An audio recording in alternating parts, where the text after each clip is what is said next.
పాలనలో మేము చూస్తున్నాం. పాలన అంటే ప్రజాక్షేమం, పాలన అంటే ప్రజల అభివృద్ధి, పాలన అంటే ప్రజల హక్కుల పరిరక్షణ. కానీ ఈరోజు రాష్ట్రంలో రేవంత్ రెడ్డి గారి నాయకత్వాన పాలనకు ఒక కొత్త భాష చెప్తా ఉన్నారు. పాలన అంటే భక్షించడం, శిక్షించడం.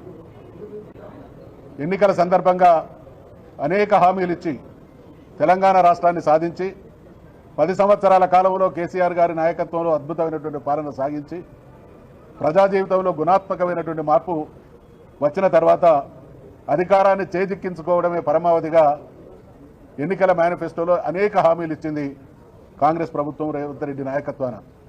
మరి అటువంటి హామీలను నెరవేర్చాల్సినటువంటి బాధ్యతను విస్మరించి ఆ హామీలు నెరవేర్చమని ప్రజల పక్షాన, బీసీ సంఘాల పక్షాన తీవ్రమైనటువంటి ఒత్తిడి వచ్చినటువంటి దరిమిలా మేము ప్రజలకు మంచి చేసే కార్యక్రమాల రూపేణ వాళ్ళు చేస్తున్నటువంటి ద్రోహం, దగ ఇంత అంతా కాదు. ప్రధానంగా ఈరోజు మేము సిఎస్ గారిని కలిసి వారి దృష్టికి తీసుకొచ్చినటువంటి అంశాలు రెండు. ఒకటి, 42% రిజర్వేషన్లు బీసీలకు తీసుకొని వచ్చి ఆ రిజర్వేషన్లు చేయించి అమలు చేయించి మాత్రమే స్థానిక సంస్థలకు ఎన్నికలు జరిపించాలి. రెండవది, కులగణన సందర్భంగా బీసీలకు జరిగినటువంటి ద్రోహాన్ని కూడా వారి దృష్టికి తీసుకురావడం జరిగింది. గతంలో జరిగినటువంటి సర్వేల సందర్భంగా వచ్చినటువంటి బీసీ జనాభాను ఈరోజు వీళ్ళు ప్రకటించినటువంటి లెక్కలను చూస్తే బీసీల గొంతు కోసేటువంటి లెక్కలు వాళ్ళు ఈరోజు మరి చట్టసభల ముందు ఉంచడం జరిగింది. ఇక రిజర్వేషన్ల విషయానికి వస్తే వాళ్ళకు అమలు చేసేటువంటి చిత్తశుద్ధి లేదు కాబట్టి మసిబూసి మారేడుగాయ చేసేటువంటి ప్రయత్నం చేస్తూ ఉన్నారు. ఇవాళ బీసీ సమాజం కోరుతున్నది మేమెంతో మాకంతా అనేటువంటి వాటా బీసీ సమాజం డిమాండ్ చేస్తూ ఉంటే కాంగ్రెస్ పార్టీగా మేము 42% అమలు చేస్తాం ప్రభుత్వంలోకి వస్తే అనేటువంటి హామీని ఇచ్చి దాన్ని తుంగలో దొక్కడానికి అనేక సాకులు చూపుతా ఉన్నది. గతంలో ఇదే బీఆర్ఎస్ పార్టీ తరఫున మేమందరం కూడా తమిళనాడు రాష్ట్రాన్ని సందర్శించడం, ఆడ బీసీలకు అమలవుతున్నటువంటి రిజర్వేషన్ల తీరుతెన్నులు చూస్తే అక్కడ 69% అమలవుతూ ఉన్నది. అంటే చిత్తశుద్ధి ఉంటే పరిష్కార మార్గం ఉన్నప్పటికీ కాంగ్రెస్ పార్టీకి పరిష్కారం చూపించేటువంటి ఆ చిత్తశుద్ధి కానీ వీళ్ళని ఏదో రకంగా ఒక రకంగా ఇబ్బంది పెట్టాలనేటువంటి ధోరణే ప్రభుత్వంలో కొనసాగుతూ ఉన్నది. కాబట్టి తప్పకుండా ఇది సవరించాలి. బీసీలకి 2 విషయాల్లో కూడా న్యాయం జరగాలి. న్యాయం జరగకుంటే ఈ ప్రభుత్వాన్ని అడుగడుగున నిలదీస్తాం. సమీక్ష చేయండి, మార్గాలను వెతకండి, పరిష్కారాన్ని చూపించండి తప్ప ద్రోహం చేసే చర్యలను సహించేది లేదు అనేటువంటి విషయాన్ని మా విజ్ఞాపన ప్రభుత్వం ద్వారా, సిఎస్ గారి ద్వారా ప్రభుత్వ దృష్టికి తీసుకుపోవడం జరిగింది. ఖచ్చితంగా బీఆర్ఎస్ పార్టీ బీసీల పక్షాన ప్రభుత్వం ఇచ్చినటువంటి హామీలు అమలయ్యేంత వరకు ఎటువంటి పోరాటానికైనా రాజీ లేని కార్యక్రమానికి సన్నద్ధం అనేటువంటి విషయాన్ని మనం చేస్తా ఉన్నాం.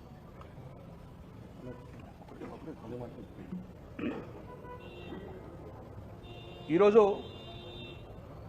బీఆర్ఎస్ పార్టీ ప్రజాప్రతినిధుల డెలిగేషన్ ఒకటి ప్రభుత్వ పరంగా చీఫ్ సెక్రటరీ గారు కలవడం జరిగింది. కలవడంలో ముఖ్య ఉద్దేశం బీసీలకు ఈ రేవంత్ రెడ్డి ప్రభుత్వము అన్యాయం చేయడమే కాదు, అవమానించడం జరిగింది. ఈరోజు అన్యాయం చేసిన ఒక ఎత్తు అంటే ఓవరాల్గా మా బీసీ కమ్యూనిటీని అవమానించిండ్రు. జనాభా లెక్కలలో మీకు అర్హత లేదు అనే విధంగా ఈరోజు మా జనాభా లెక్కలకెళ్ళడంగా మా బీసీలో మొత్తం తీసేసిన ఘనత ఈ యొక్క రేవంత్ రెడ్డి గారికి జరుగుతుంది. ఏ లెక్కలు తీసుకోర్రి, మేము ఎప్పుడుగా 52-53% పైచిలకు ఉంటాము అని చెప్పినాం ముస్లిమ్స్ కలవకుండా. ఎక్కడ వేసినాడు కానీ ఒకటేసారి 40% చేసి 7-8% మా బీసీ జనాభాను ఈరోజు గొంతుకొచ్చే కార్యక్రమం చేసింది. కాబట్టి మేము మీడియా పరంగా రేవంత్ రెడ్డి సర్కార్ కూడా హెచ్చరిస్తున్నాం.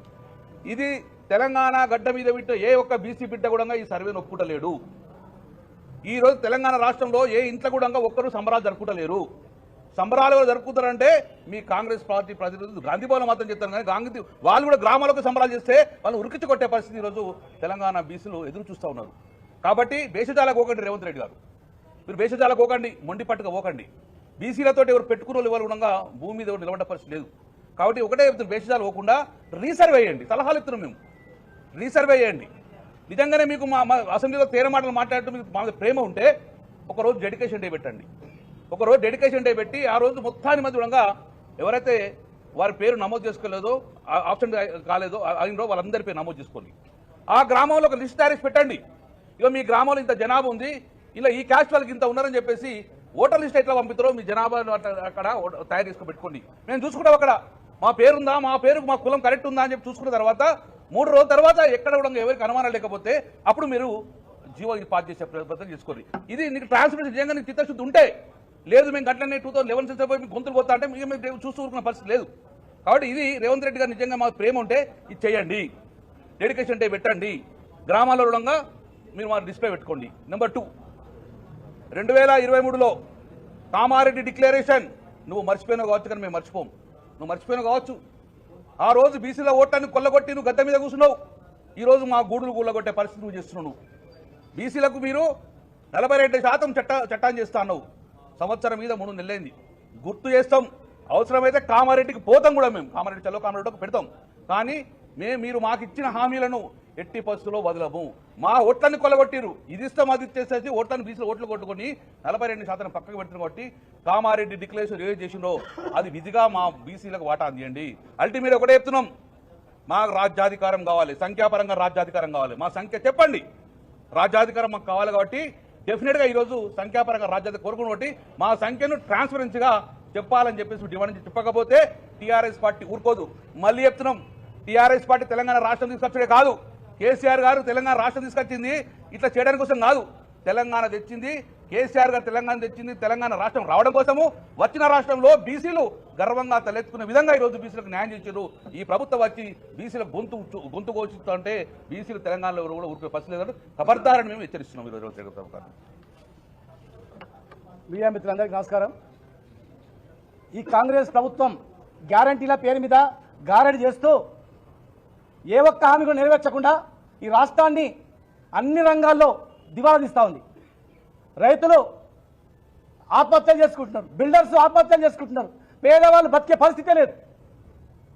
అత్యధిక సంఖ్య గల బీసీ వర్గాలకు మీకు ఎన్నో హామీలు ఇచ్చి గొర్రెలకు పైసలు వేస్తాం, ప్రతి కులాన్ని ఆదుకుంటామని చెప్పి 420 హామీలు ఇచ్చి ఏ ఒక్క హామీ నెరవేర్చకుండా కనీసం చట్టసభల్లో మేము రిజర్వేషన్ ఇస్తామని చెప్పి కామారెడ్డి డిక్లరేషన్ ఇచ్చి ఆ 42% రిజర్వేషన్ ఏం చేస్తారో తెలియదు.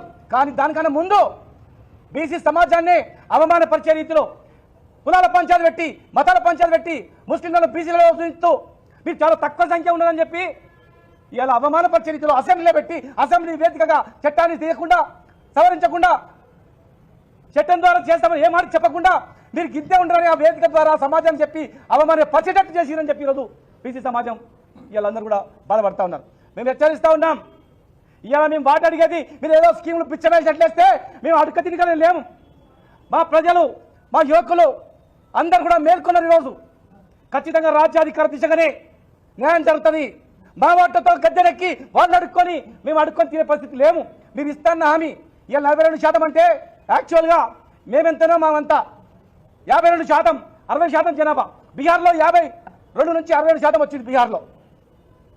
ఈరోజు క్లియర్గా సకల జిల్లా సర్వేలో కూడా 52% బీసీలు ఉన్నారని చెప్పి ఉంది మీ దగ్గర. కావాలంటే దమ్ముంటే మీ ప్రభుత్వానికి బహిర్గతం చేయండి, ఆ సర్వే రిపోర్ట్ బహిర్గతం చేయండి.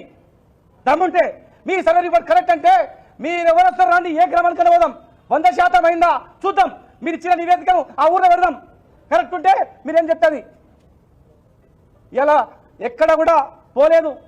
కాకి లెక్కలు రాసి కొంతమంది ముగ్గురు పెద్దలు కలిసి బీసీలు అనగదొక్కల రాజ్యాంగ దిశగా రావద్దు, వీళ్ళు సంఖ్య ఎక్కువ ఉందంటే మనల్ని తొక్కేస్తారు, వీళ్ళని తొక్కేయాలి అని చెప్పి సంఖ్య తక్కువ చూపించి చట్టబద్ధత లేకుండా, అసెంబ్లీ చర్చ లేకుండా మామూలుగా చెప్పి ఈరోజు మోసం చేస్తూ ఉన్నారు. ఈరోజు బీసీ జనాభా, ఈరోజు రైతులు ఎవరు హ్యాపీగా లేడు, ఏ కులం హ్యాపీ లేదు తెలంగాణలో మీరు చేసిన మోసానికి. కానీ ఇలా బీసీలు అవమానపరిచే చేసింది కనుక ఈరోజు మాకు కావాల్సింది తమిళనాడు తరహా మీరు ఏం చేస్తారో తెలియదు. మీరు కేంద్రానికి కాళ్ళు మొక్తారా, కొట్లాడతారా, ఎట్లా ఒప్పిస్తారో మీరు అన్న ప్రకారం. యాక్చువల్గా మాకు 52% కావాలి, కానీ మీరు అన్న ప్రకారం 42% అయినా సరే దాన్ని ఖచ్చితంగా వచ్చిన తర్వాతనే ఎలక్షన్లు పెట్టాలి. ఏదో స్టాక్ చూపి ఇక మేము 42% మందికి టికెట్లు ఇస్తాం, లేదు 50% మంది టికెట్లు ఇస్తాం, మీరు ఇచ్చుకోండి అంటే కాదు. చట్టబద్ధంగా 42% రిజర్వేషన్తో ఎలక్షన్లో పోవాలి. లేకపోతే ఖచ్చితంగా మిమ్మల్ని బొందబెట్టే పరిస్థితి, ఒక్క సీటు కూడా గెలవకుండా చేసే పరిస్థితి ఇలా వస్తుంది ఖచ్చితంగా. చరిత్రహీనులు అవుతారు బీసీల అవమానపరిస్తే. అనదొక్కటే ఏ ఒక్కటి తెలంగాణ ఒక్కటి కూడా బాగుపడతలేదు. ఈరోజు హాస్టల్ చూస్తే బీసీ హాస్టల్లో చనిపోతున్న విద్యార్థులు చనిపోతూ ఉన్నారు, కుల వృత్తులు నాశనం అవుతా ఉన్నాయి. కనుక మేము ఒకటే ఫైనల్గా చెప్తా ఉన్నాం, ఈరోజు రెండే అంశాలు కనుక మాకు క్లియర్గా ఎలక్షన్ కమిషన్ 3 కోట్ల దాదాపు 40 లక్షల మంది ఓటర్లు ఉన్నారని చెప్పి ఏ వెబ్సైట్లో కొట్టినా వస్తుంది. మరి 3 కోట్ల 40 లక్షల మంది ఓటర్లు ఉంటే 3 కోట్ల 50 లక్షల మంది జనాభా ఎట్లా ఉంటారు మేము అడుగుతా ఉన్నాం. ఇంత జ్ఞానం లేదా? కలిసి చూసుకోరా? ఇంత అంటే ఏం చేస్తే నడుస్తుంది అనుకుంటే కుదరదు. ఖచ్చితంగా తిరగబడతాం. మీరు సరి చేయకపోతే మిమ్మల్ని వెంటాడతాం. మీరు కరెక్ట్ చేయండి, మేము కూడా మీరేం చెప్తే అది చేస్తాం. ఏదో మాటలు చెప్పి పెట్టి మోసం చేయాలని చూస్తే ఖచ్చితంగా మేము ఊరుకోం. ప్రజల దగ్గర మేము వెళ్తాం, మా కార్యాచరణ కూడా మేము ప్రకటిస్తాం. మీడియా మిత్రులందరికీ నమస్కారం. ఈరోజు మేము బీసీ మా కుల సభ్యులందరం బీసీ జాతి అందరం కూడా వెళ్ళి గౌరవనీయులు చీఫ్ సెక్రటరీ గారిని కలిసి రిప్రజెంటేషన్ ఇవ్వడం జరిగింది. అలవిగాని హామీలతో కాంగ్రెస్ ప్రభుత్వం వచ్చి దాదాపు 14 నెలలైనప్పటికీ కూడా ఎవరు ఏ ఒక్క వర్గం వ్యాపార వర్గాలు రైతులు ఎవరు కూడా సుఖంగా లేరు. అందరినీ వేధించడమే లక్ష్యంగా పెట్టుకొని ఇప్పుడు ఒక ఎలక్షన్స్ తీసుకొచ్చే ముందు దీనిని సిద్ధంగా ఉన్నాను 42% బీసీ రిజర్వేషన్ అమలు చేయడానికి ప్రయత్నం చేస్తున్నాను అని అనిపించుకునే కార్యక్రమానికి శ్రీకారం చుట్టి ఒక బోకస్ సర్వే చేసి దేశంలోనే ప్రప్రథమంగా సాంకేతికంగా శాస్త్రీయంగా చేశామని చెప్పుకుంటున్నారు. దాంట్లోకి ఉన్నటువంటి పిసిసి ప్రెసిడెంట్ మహేష్ గౌడ్ గారు కూడా పునరాలోచించుకోవాలి వారు ఇచ్చినటువంటి స్టేట్మెంట్ కూడా. అంటే 2014లో ఉన్నంత మంది బీసీలు కూడా 10 ఏళ్లలో పెరుగుతారా? ఇంతమంది ఒకేసారి చచ్చిపోయారా? ఒకసారి ఆలోచించాలి. రేవంత్ రెడ్డి గారు ఒకసారి గట్టిగా ఆలోచించుకోవాల్సిన అవసరం వచ్చింది.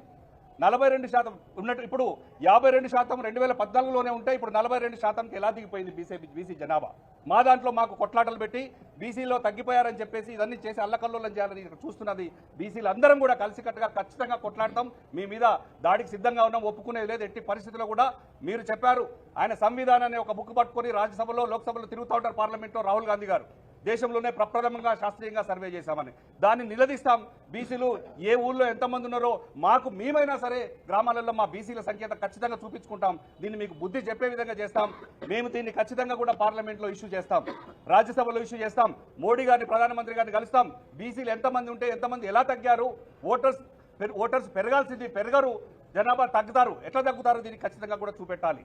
అయ్యా మీరు చెప్పినట్టే 46 ముస్లింతో కలిసి 56 చెప్పిన సోదరులు మీరు చెప్పిన లెక్క ప్రకారం చెప్పినా 56% కానీ 60% దాటినా 56 అన్నా కూడా 56% మీ పోర్ట్ఫోలియో శాఖలు మంత్రి పదవులు ఇచ్చారా మీరు? దాదాపు 12 మందిలో 2 మంత్రి పదవులు మా బీసీలకు ఇచ్చేది. మిగతా మంత్రి పదవులు ఎవరికి ఇచ్చారు? ఎవరి కోసం చేస్తున్నారు? ఓట్లేమో బీసీలే అడిగి తీసుకుంటారు, మీరేమో అనుభవిస్తారు పదవులు. మాకు ఎలాంటి బతుకులు కూడా అవసరం లేదు, తొక్కాలని చూస్తారు. బీసీలమంతా కూడా కలిసికట్టుగా ఉన్నాం. ఈ రాష్ట్రంలో బీసీలు డెవలప్ అవుతాం, ఖచ్చితంగా రాజ్యాధికార దిశగా సాగుతాం. కేసీఆర్ గారు 10 ఏళ్లలో బీసీలను అనేక మందిని అభివృద్ధి చేశారు. వారి ఆధ్వర్యంలో ఖచ్చితంగా మేము కొట్లాడతాం, పార్లమెంట్ను కూడా తీసుకెళ్తాం, మా చర్చ అంతా కూడా చేస్తాం. ఇప్పుడు జరగబోయే యుద్ధం ఖచ్చితంగా బీసీలు మేము ఖచ్చితంగా కొట్లాడతామని చెప్పేసి నేను డిమాండ్ చేస్తున్నాను. 52% ఉన్నటువంటి బీసీలు 46%కి ఎట్లా తగ్గారో మీరు లెక్క బహిర్గతం చేయాలి. ఒక కులాన్ని పెంచడం, ఒక కులాన్ని తగ్గించడం, దీనికి మళ్ళీ ముస్లిం సోదరులను యాడ్ చేసి మళ్ళీ లెక్క సరి చేశామని చెప్పడం ఇది న్యాయం కాదు. మీరు మరొకసారి రీసర్వే చేసే విధంగా ఖచ్చితంగా నిర్ణయం తీసుకోవాలని చెప్పేసి మేము బీసీ సోదరులు అందరం కూడా డిమాండ్ చేస్తూ ఖచ్చితంగా ఢిల్లీలో పార్లమెంట్లో ఇష్యూలు లేవనెత్తుతాం, తిరుగుబాటు చేస్తాం. ఇది ఖచ్చితంగా జరిగి తీరుతుంది. Thank you.